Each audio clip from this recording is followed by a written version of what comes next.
Phoenix friends എന്റെ ടൈമിലോട്ട് ഏവർക്കും സ്വാഗതം. ഇന്ത്യ ശ്രീലങ്ക ഒന്നാം ടെസ്റ്റിന്റെ മൂന്നാം ദിനത്തിൽ ഇന്ത്യക്ക് മേൽക്കൈ.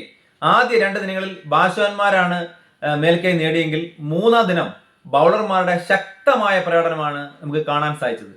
രണ്ടാം ദിനം കളി അവസാനിക്കുമ്പോൾ ഇന്ത്യ 9 വിക്കറ്റ് നഷ്ടത്തിൽ 460 റൺസ് എന്ന ശക്തമായ നിലയിലായിരുന്നു.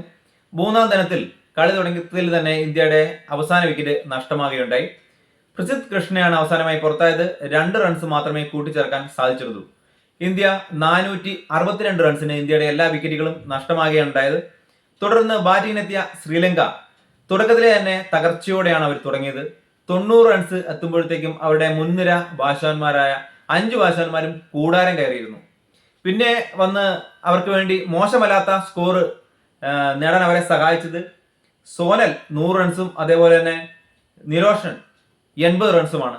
അങ്ങനെ ശ്രീലങ്ക 79.4 ഓവറിൽ 284 റൺസിന് അവരുടെ എല്ലാ ബാറ്റ്സ്മാൻമാരും മൂന്നാം ദിനത്തിൽ പുറത്താകുകയാണ് ഉണ്ടായത്. ഇന്ത്യൻ ബൗളർമാരുടെ തകർപ്പൻ പ്രകടനമാണ് ശ്രീലങ്കനെ ഈ മോശം സ്കോറിലോട്ട് ഒതുക്കി കളഞ്ഞത്. അപ്പൊ ശ്രീലങ്കയ്ക്ക് വേണ്ടി സോനൽ 168 ബോളിലാണ് അദ്ദേഹം സെഞ്ചുറി നേടിയത്. 4 ഫോറും 2 സിക്സുമാണ് അദ്ദേഹത്തിന്റെ ഭാഗത്തുനിന്നുണ്ടായത്. വിക്കറ്റ് കീപ്പറായ നിരോഷൻ 115 ബോളിൽ 80 റൺസും 7 ഫോറുമാണ് അദ്ദേഹം അടിച്ചത്. ഇന്ത്യൻ ബൗളർമാരിൽ മികച്ച പ്രകടനം കാഴ്ചവെച്ചത് നമ്മുടെ മാനവ് സുധാറാണ്. അദ്ദേഹം 21 ഓവറിൽ 76-ന് 4 വിക്കറ്റും അദ്ദേഹത്തിന് മികച്ച പിന്തുണ നൽകിയ രവീന്ദ്ര ജഡേജ 21 ഓവറിൽ 57-ന് 3 വിക്കറ്റും നേടി. മുഹമ്മദ് സിറാജ് 9 ഓവറിൽ 29-ന് 1, പ്രസിദ്ധ് കൃഷ്ണ 14 ഓവറിൽ 47-ന് 1, കുൽദീപ് യാദവ് 14 ഓവറിൽ 65-ന് 1 എന്നിങ്ങനെയാണ് ഇന്ത്യൻ ബൗളർമാരുടെ മികച്ച പ്രകടനം. മൂന്നാം ദിനത്തിൽ കളി അവസാനിക്കുമ്പോൾ ശ്രീലങ്ക ഓൾ ഔട്ട് ആവുകയാണുണ്ടായത്. നാലാം ദിനത്തിൽ ഇന്ത്യൻ ബാറ്റ്സ്മാൻമാർ എത്ര വേഗത്തിൽ എത്ര റൺസ് സ്കോർ ചെയ്യും എന്നാണ് ഏവരും ഉറ്റുനോക്കുന്നത്.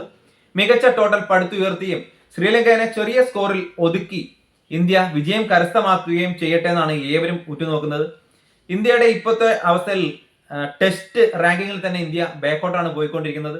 അപ്പൊ ഇന്ത്യക്ക് ജീവൻ മരണ പോരാട്ടം തന്നെയാണ് ഈ ടെസ്റ്റ്. അപ്പം വിജയം അനിവാര്യമാണ്. വിജയിച്ച് നല്ല റൺ റേറ്റിൽ വിജയിച്ച് ഇന്ത്യക്ക് റാങ്കിങ്ങിൽ മേൽപോട്ട് പോകാൻ സാധിക്കട്ടെ. അപ്പോൾ നാലാം ദിനത്തിലെ വിശേഷമായിട്ട് ഞാൻ കളി കഴിഞ്ഞിട്ട് വരുന്നതായിരിക്കും. ഇപ്പം വീഡിയോ ഇഷ്ടപ്പെട്ടെങ്കിൽ ലൈക്ക് ചെയ്യണം, ഷെയർ ചെയ്യണം. സബ്സ്ക്രൈബ് ചെയ്യാത്തവരാണ് കൂടുതൽ, ഒന്ന് സബ്സ്ക്രൈബ് ചെയ്തിട്ടും സപ്പോർട്ട് ചെയ്യാം. നമുക്ക് മറ്റൊരു വീഡിയോ ആയിട്ട് വരാം.